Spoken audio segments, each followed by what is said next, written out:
Hi Fred, Dr. Jester here. I wanted to go over your paper with you just a little bit and see if we can't discuss some issues. Now, as far as the paper goes itself, content is really good.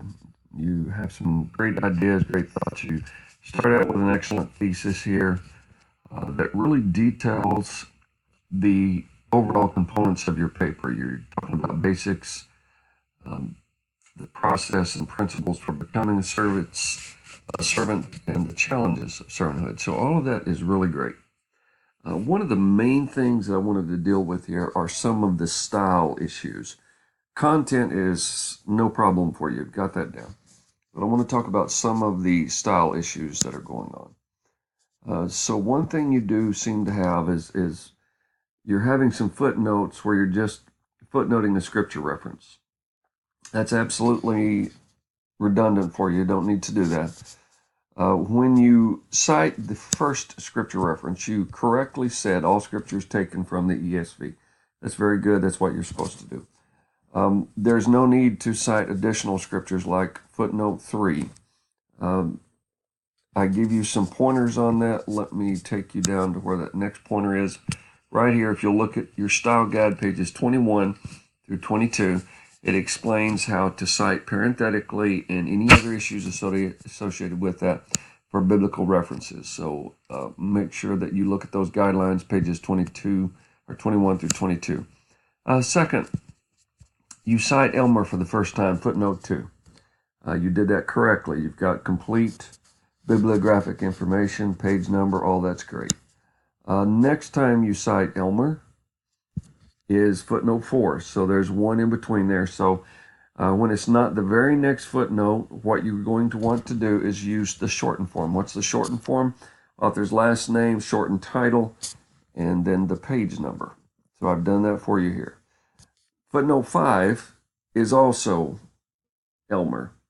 So when the next footnote, in this case 5, follows from the same source, in this case Elmer, you're going to use ibid, which is a Latin for same source, same place. You got it from the same source. You do have a different page number. So you've got a page number 51, you include that. If it was from page 20, you would just say ibid without the page number. So those are some style pointers for you. So you'll be adhering a little bit more to style. Got the same thing going on here. You took footnotes 8, 9, and 10 from Elmer again, and I used Elmer number 7 as the shortened form because number 6 was a scripture reference, which you didn't need to do that way, but just to show you how that works. Now, bibliography. Bibliography is you have one source. The instructions ask you to use 1 to 2 additional sources, not part of your reading material, so you need to include that. And always include more than just one source. Have several sources that reinforce your argument. You don't want to just use one source because that can bias your perspective based upon that particular author. You want to use multiple sources to give you an overall perspective. Now, the main issue with this document, you've got a lot of quotes. It starts right here early. You've got 2 quotes, 3 quotes in this particular first paragraph. So you're quoting a lot. And as you look down through the document, it's very consistent. When I see that happening, my first thing, I always look at Turnitin, but my first thing then I need to do in Turnitin is to go there, pull it up, and this button right here, you see that? That tells me that's my filter setting. So when there are a lot of quotes, I go up here and deselect this one. I apply those changes, and that gives me my percentage of quotations.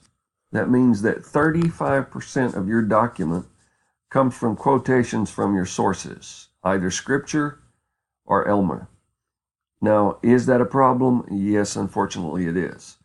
The similarity score for Turnitin is 20%, as well as the quotation percentage should never be above 20%.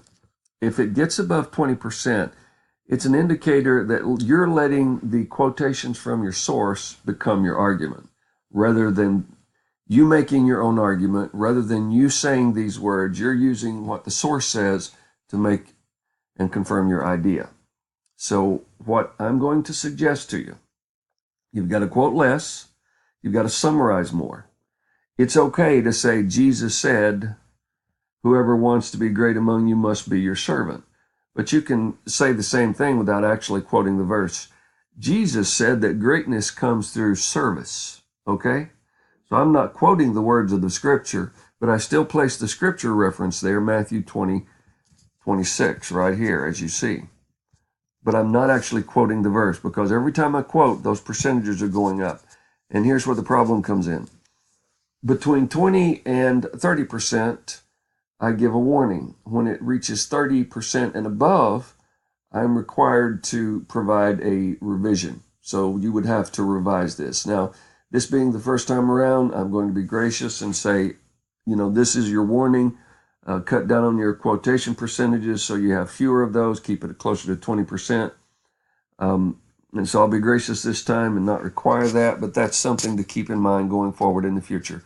You never want your similarity nor your quotation percentages to go above 20%, okay? As far as everything else in the document, looks great. Content was great. Just need to work on some of that adherence and your quotations. All righty? Blessings.